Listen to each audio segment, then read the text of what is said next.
අඳුරු වැවේ රහස පළවන පරිච්ඡේදය නැවත පැමිණීම පළවන කොටස සවස 5:50ට පමණ පැරණි නිල් පාට බස් රථය මැදවත්ත ගමේ බස් නැවතුමේ නතර විය.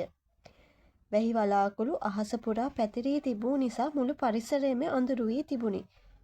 බසයෙන් බැස්ස මිනිසුන් ඉක්මනින් තමන්ගේ ගමන් බිමන් වලට දිව ගියහ.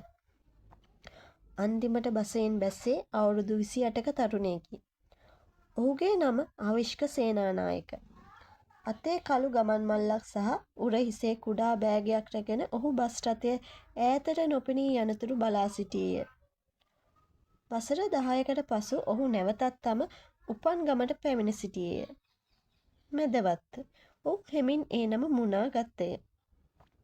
ළමා කාලයේ හැම මතකයක්ම එකවර සිතට නැගුණි. පාසල් යන පාර, පන්සල අසල තිබූ නුගගස, වැව අසල සෙල්ලම් කළ දවස්. නමුත් ඒ සුන්දර මතක අතරින් එකක් පමණක් ඔහුට තවමත් පැහැදිලිව මතක නොතිබුණි.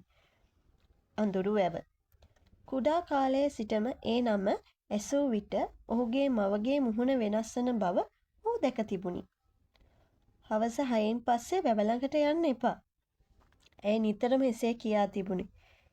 එහෙත් ඇයි කියා ඇසූ හැම වෙලාවකම ලැබුණේ එකම පිළිතුරකි. ලොකු වුණාම දැනගනිමි. ඒ ලොකු වුණාම අද ඇවිත් තිබුණි. බස් නැවතුම අසල තිබූ කඩයකින් වයසක මිනිහෙක් ඔහු දෙස බලා සිටියේ. පුතා, ඔයා ආවිෂ්ක නේද? ආවිෂ්ක පුදුමෙන් ඔහු දෙස බැලිය. ඔව්, ඒත් මාව අඳුරන්නේ.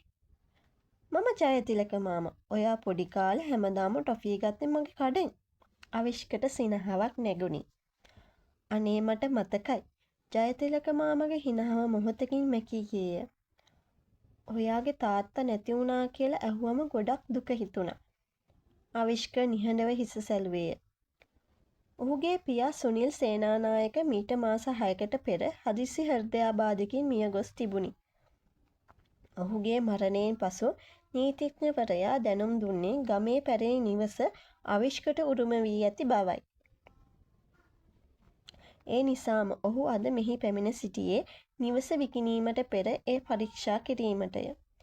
ජයතිලක මාමා ටික වේලාවක් නිහඬව සිටින් ආවිෂ්කගේ ඇස් දෙස බලා සිටියේය. පුතා, ඔයාට එක දෙයක් කියන්න ඕනි. මොකද්ද මා? ඔයාගේ තාත්තා මැරෙන්න සතියකට කලින් රෑ 12ට අඳුරු වැව ළඟට ගිහින් තිබුණා. ආවිෂ්කගේ මුහුණේ පුදුමයක් මැවුනි. මගේ තාත්තා? ඒ වෙලාවේ? ඔව්. මම මගේ ඇස් දෙකෙන් දැක්කා. ඒ ඇයි? ජයතිලක මාමා වටිපිට බැලුවේ කිසිවෙකු අසල නොසිටින බව තහවුරු කර ගැනීමට මෙනි.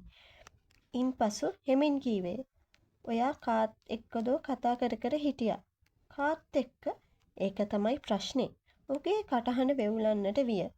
එතන වෙන කවුරුවත් හිටියේ නැහැ. ආවිෂ්කගේ ඇඟ පුරා සීතලක් දිව ගියේය. ඈතින් ගිගුරුම් හඬක් ඇසුණි. අහසෙන් වැහි බින්දු වැටෙන්නට පටන් ගත්තේ. ඔහු තම පියාගේ පැරණි නිවස දෙස පයින් ගමන් කළේ නොදන්නා රහසක් ඔහු බලා සිටින බව නොදැන.